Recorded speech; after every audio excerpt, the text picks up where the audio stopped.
It all began on a Saturday evening, one of those peaceful nights where everything seemed too good to be true.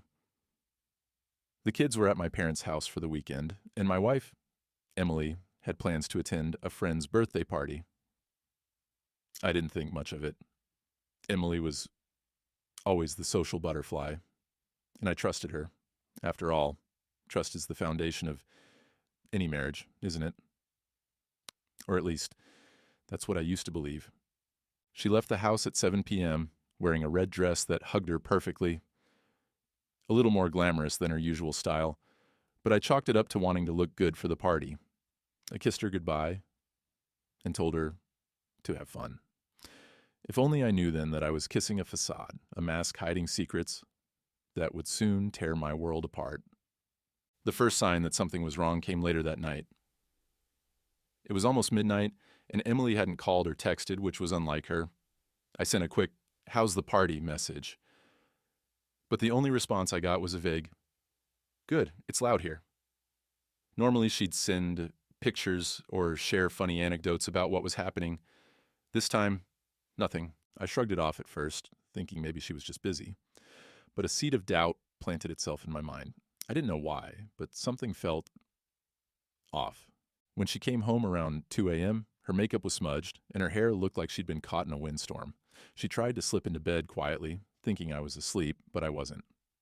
The smell of alcohol lingered on her, mixed with something else, a faint whiff of cologne that wasn't mine. "Fun night?" I asked, trying to keep my voice steady. She froze, then gave me a half smile. "Yeah, just tired," she replied, before turning her back to me. I wanted to press her for details, but something in her tone told me to hold back.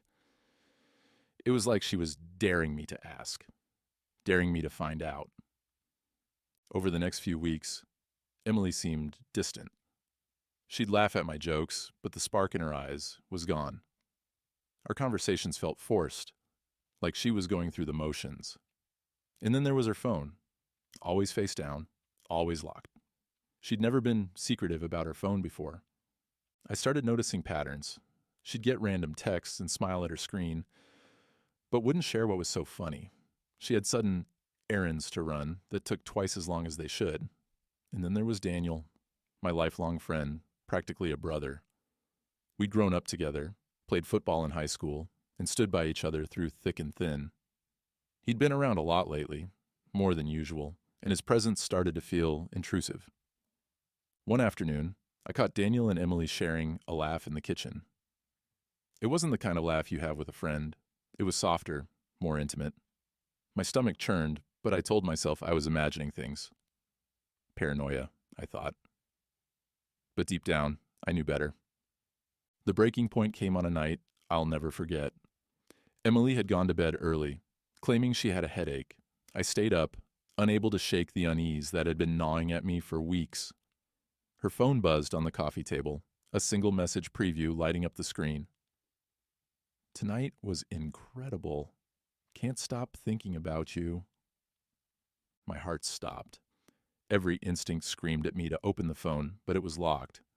Instead, I sat there, staring at the message until it disappeared. The sender's name: Daniel. I didn't confront her immediately. I needed proof, something undeniable. Over the next few days, I became a detective in my own home. I checked her phone records, her emails, her social media. The pieces started falling into place. A late-night call to Daniel here, a dinner reservation I knew nothing about there. I even found a receipt for a hotel room, dated the same night as her birthday party. When I finally confronted her, it wasn't planned. It was one of those moments where the rage inside you spills over, uncontrollable and raw. She was folding laundry in the bedroom when I threw the hotel receipt on the bed. "What's this, Emily?" I asked, my voice shaking with anger. Her face went pale. She didn't even try to deny it. Instead, she burst into tears. "I was drunk and stupid," she sobbed. "It meant nothing. Please, it was a mistake." But her words didn't soothe me. They enraged me. A mistake.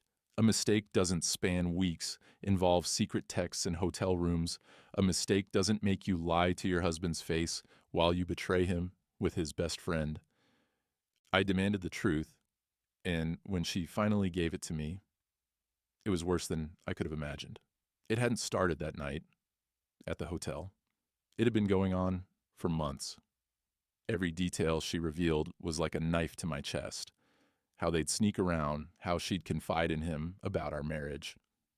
She tried to paint it as an emotional connection that spiraled out of control, but I saw it for what it was, a calculated betrayal.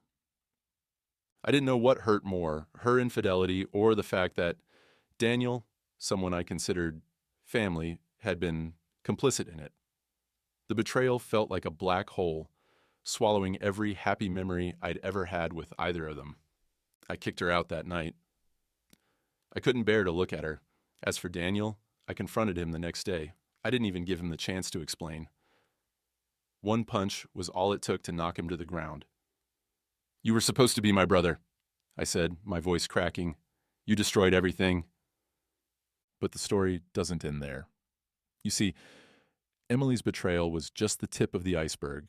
As I dug deeper, I discovered that Daniel had done this before, with another friend's wife. It was a pattern, a game to him. And Emily? She wasn't as innocent as she pretended to be. I found messages between them, laughing at how clueless I'd been, how easy it was to lie to me. Revenge consumed me. I wanted them to feel the pain they'd inflicted on me. But revenge is a dangerous thing. It twists you, makes you someone you don't recognize. I found myself considering things I never thought I'd be capable of. Destroying Daniel's career, exposing Emily publicly. The anger was a fire, and it was burning me alive. Then one night, as I sat alone in the empty house that used to be our home, I realized something. They weren't worth it.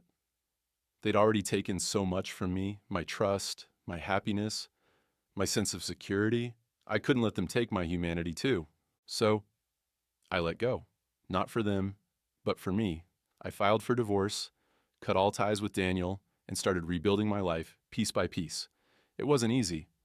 And some days, the anger still lingers. But I've learned something through all of this. Trust is fragile, and once it's broken, it's nearly impossible to repair. As for Emily and Daniel, they ended up together. But from what I've heard, their relationship is built on shaky ground, riddled with guilt and mistrust. I guess karma has its way of balancing the scales. Looking back, I wouldn't wish this experience on anyone, but if there's one thing I've taken away from it, it's this. Betrayal doesn't define you. Your response to it does. And me, I choose to rise above it.